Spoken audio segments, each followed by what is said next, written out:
You, John Fitzgerald Kennedy, do solemnly swear. I, John Fitzgerald Kennedy, do solemnly swear. That you will faithfully execute the office of President of the United States. That I will faithfully execute the office of President of the United States. And will, to the best of your ability. And will, to the best of my ability. Preserve, protect, and defend the Constitution of the United States. Preserve, protect, and defend the Constitution of the United States. So help you God. So help me God.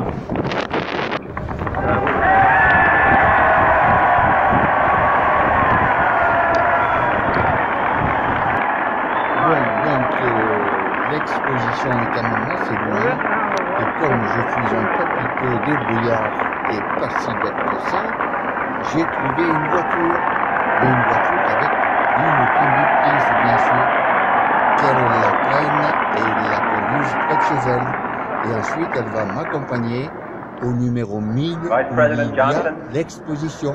Ça, c'est PAPITOPRODUCTIon. Il se débrouille toujours. Alors ici, en haut à droite, vous verrez, il y a une église. Et pour l'anecdote, eh bien, cette dame, c'est une Marocaine, française. Voilà, vous savez tout. Et si vous voulez connaître la suite, soyez un peu patient. Donc, me voici avec Sekena. Donc, que je vous présente ici. Elle conduit. Signifying renewal as well as change. Voilà. For I have sworn before you and Almighty God the same solemn oath our forebears prescribed nearly a century and 3/4 ago. The world is very different now, for man holds in his mortal hands the power to abolish all forms of human poverty and all forms of human life. And yet the same revolutionary beliefs for which our forebears fought are still at issue around the globe. The belief that the rights of man come not from the generosity of the state, but from the hand of God. We dare not forget today that we are the heirs of that first revolution. Let the word go forth from this time and place to friend and foe alike that the torch has been passed to a new generation of Americans born in this century, tempered by war, disciplined by a hard and bitter peace, proud of our ancient heritage, and unwilling to witness or permit the slow undoing of those human rights to which this nation has always been committed and to which we are committed today at home and around the world.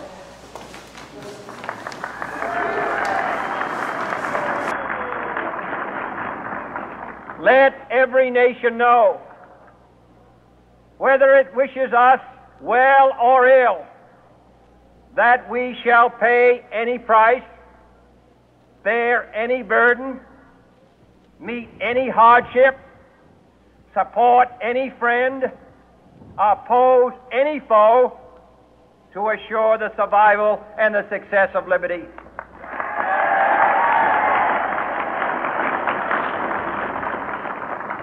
This much we pledge and more. To those old allies whose cultural and spiritual origins we share, we pledge the loyalty of faithful friends. United, there is little we cannot do in a host of cooperative ventures. Divided, there is little we can do, for we dare not meet a powerful challenge at odds and split asunder. To those new states whom we welcome to the ranks of the free, we pledge our word that one form of colonial control shall not have passed away merely to be replaced by a far more iron tyranny. We shall not always expect to find them supporting our view, but we shall always hope to find them strongly supporting their own freedom, and to remember that in the past, those who foolishly sought power by riding the back of the tiger ended up inside.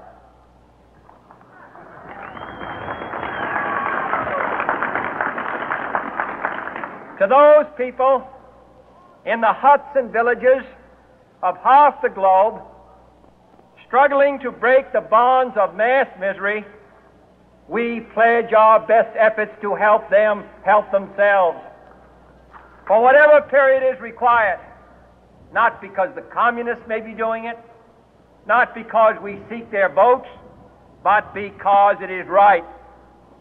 If a free society cannot help the many who are poor, it cannot save the few who are rich.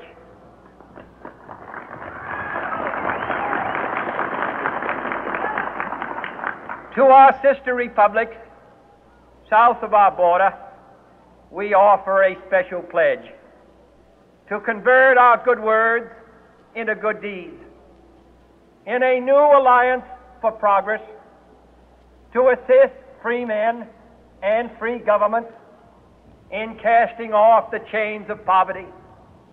But this peaceful revolution of hope cannot become the prey of hostile powers. Let all our neighbors know that we shall join with them to oppose aggression or subversion anywhere in the Americas. And let every other power know that this hemisphere intends to remain the master of its own house.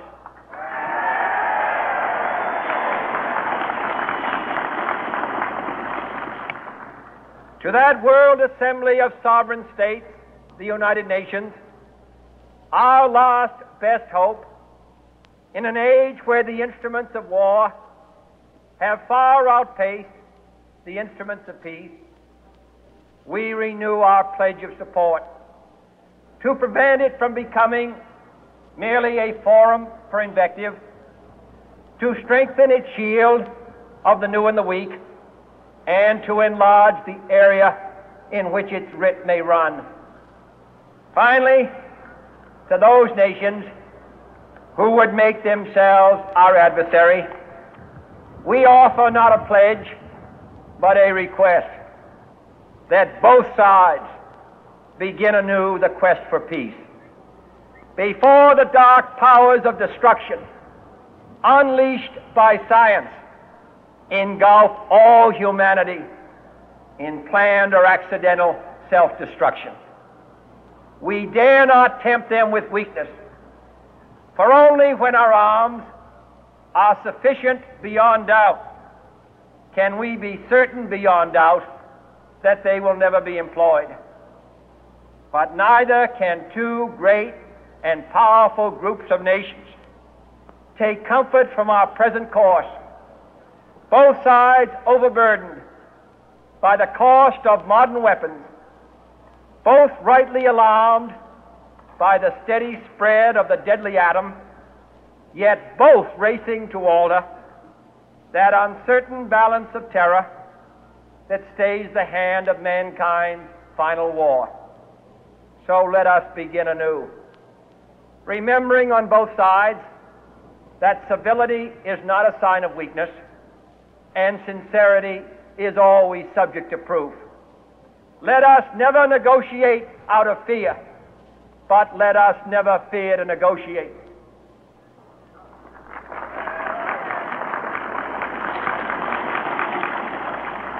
Let both sides explore what problems unite us, instead of belaboring those problems which divide us. Let both sides, for the first time, formulate serious and precise proposals for the inspection and control of arms, and bring the absolute power to destroy other nations under the absolute control of all nations.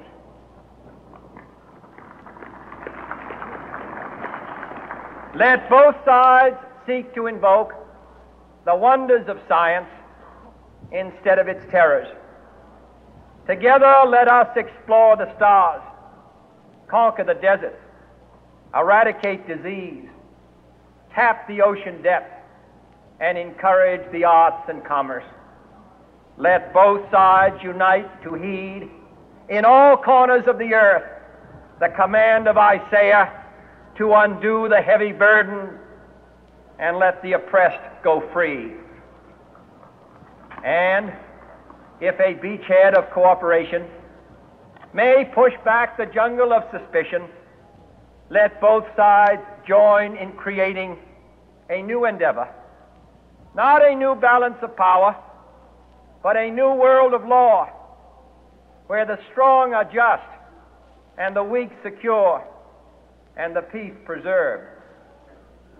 All this will not be finished in the first 100 days, nor will it be finished in the first 1,000 days, nor in the life of this administration, nor even perhaps in our lifetime on this planet.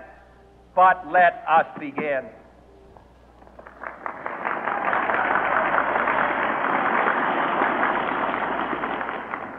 In your hands, my fellow citizens, more than mine, will rest the final success or failure of our course.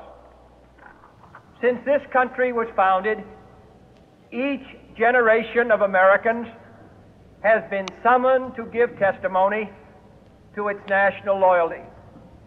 The graves of young Americans who answered the call to service surround the globe.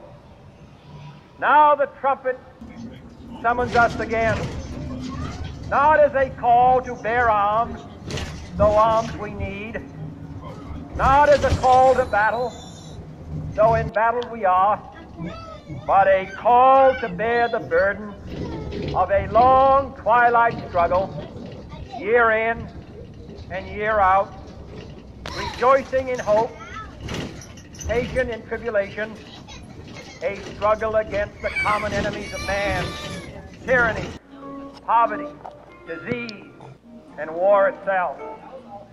Can we forge against these enemies a grand and global alliance, north and south, east and west, that can assure a more fruitful life for all mankind? Will you join in that historic effort?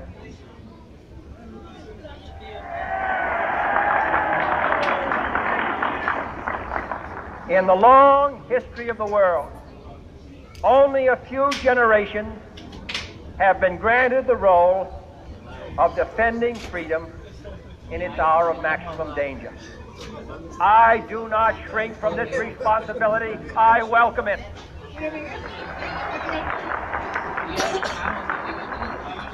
I do not believe that any of us would exchange places with any other people or any other generation. The energy, the faith, the devotion which we bring to this endeavor will light our country and all who serve it. And the glow from that fire can truly light the world. And so, my fellow Americans, ask not what your country can do for you, ask what you can do for your country.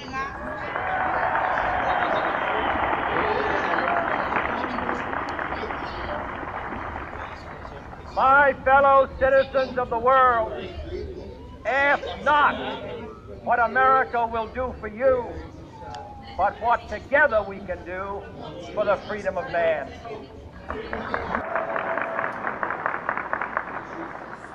Finally, whether you are citizens of America or citizens of the world, ask of us here the same high standards of strength and sacrifice which we ask of you. With a good conscience, our only sure reward, with history the final judge of our deeds, let us go forth to lead the land we love, asking His blessing and His help, but knowing that here on earth, God's work must truly be our own.